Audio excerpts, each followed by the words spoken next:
I am continuing my reading. What I'm doing in this series is to read through the entire standard works of the Church of Jesus Christ of Latter-day Saints. This consists of the Bible, the Book of Mormon, the Doctrine and Covenants, and the Pearl of Great Price.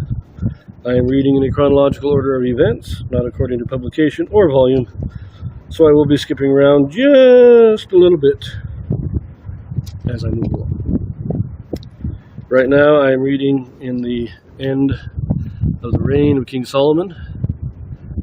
In my last few videos I read in 1 Kings 10 and 2 Chronicles 9 all about the wealth and luxuries of the reign of Solomon.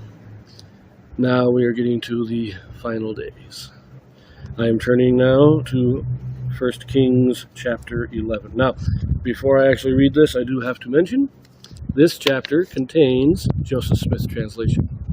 What the Joseph Smith translation is, this is an inspired translation or correction of the Bible done by Joseph Smith to restore those portions that had been lost over the years. Now, this chapter does have a number, but I will be reading this chapter in two videos, so we will see how much of the Joseph Smith translation is in each video. Actually, I'll be doing it in three videos. So, here we go. Chapter 11. Solomon marries outside Israel, and his wives turn his heart to the worship of false gods. The Lord stirs up adversaries against him, including Jeroboam the son of Nebat. Ahijah promises Jeroboam that he shall be king of 10 tribes. Solomon dies, and Rehoboam reigns in his stead. But King Solomon loved many strange women, together with the daughter of Pharaoh, women of the Moabites, Ammonites, Edomites, Zidonians, and Hittites. Of the nations concerning which the Lord said unto the children of Israel, Ye shall not go into them, neither shall they come in unto you, for surely they will turn away your heart after their gods. Solomon clave unto these in love. Now remember, he married the daughter of Pharaoh very early on, before he started following God. And when he built the temple, he built her own house outside of Jerusalem so that she would not be near the worship of God. But then he takes many other wives, and so we see his downfall here. Let's see, verse 3.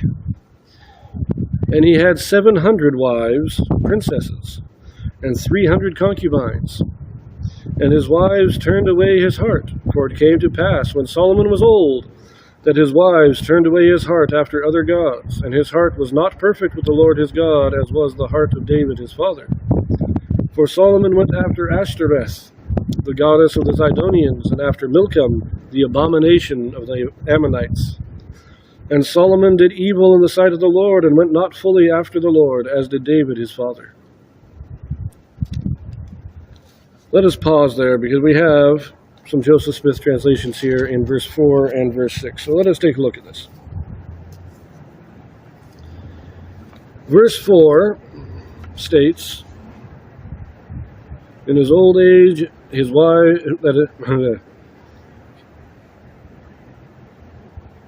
when Solomon was old, that his wives turned away his heart. He was not perfect with the Lord his God, as was the heart of David his father. But we have this correction. His wives turned away his heart after other gods, and it says, and his heart was not perfect with the Lord his God, and it became as the heart of David his father. And then again in verse 6. Verse 6 in King James, and it says, and went not fully after the Lord, as did David his father. But the Joseph Smith translation says, and Solomon did evil in the sight of the Lord, as David his father, and went not fully after the Lord. So, this is pointing out that David did fall. David did turn away from the Lord to a certain extent. Now, it is true that, and we read about it later, that David never turned Israel away from God. He had his own personal failings. In his own life, he turned away from God, but he never turned Israel as a nation away. And that's where Solomon falls off. And we'll read that. I believe that will come up later out in this chapter. But for now, let us continue verse 7. Then did Solomon build an high place for Chemosh, the abomination of Moab, in the hill that is before Jerusalem, and for Molech, the abomination of the children of Ammon. And likewise did he for all his strange wives which burnt incense and sacrificed unto their gods. And the Lord was angry with Solomon, because his heart was turned from the Lord God of Israel, which had appeared unto him twice, and had commanded him concerning this thing, that he should not go after other gods. But he kept not that which the Lord had commanded.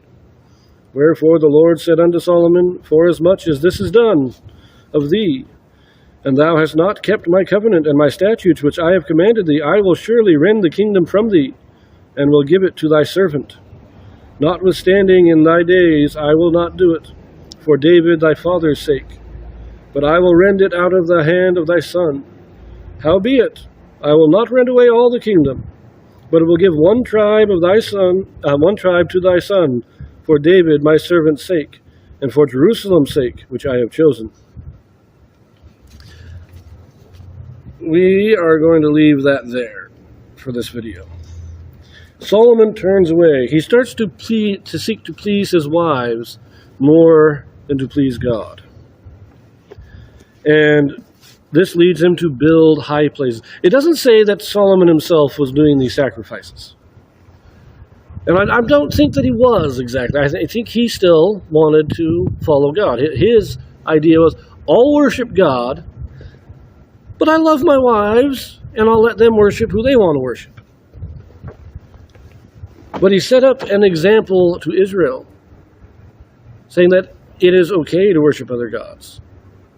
The worship of other gods, if he set up this temple to Ashtoreth so that one of his wives could go and do sacrifices there, first of all, he's got to get priests for it. He's got to get the people who actually officiate the sacrifices. And if his wife is going to do sacrifices, can he really turn away anybody else who wants to join her in those sacrifices? This is what the real problem was.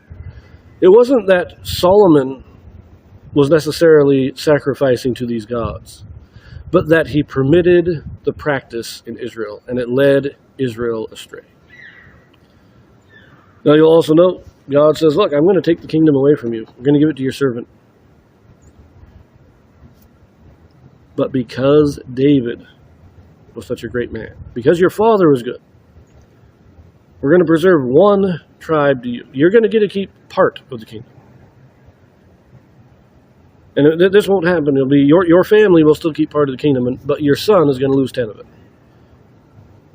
Now, I told David that his son wouldn't lose it, so I can't take it away during Solomon's reign. I can't take it away during your reign because of what I promised David. But because of what you're doing, I'm taking it from your son.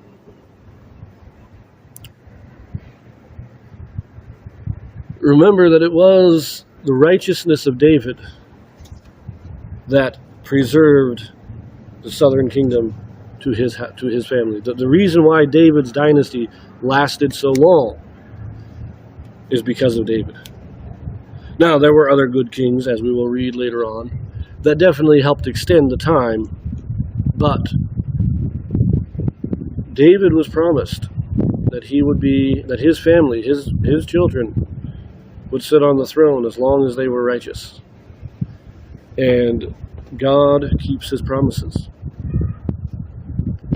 Anyways, we will read a little bit more in chapter 10 in the next video. I'll see you there.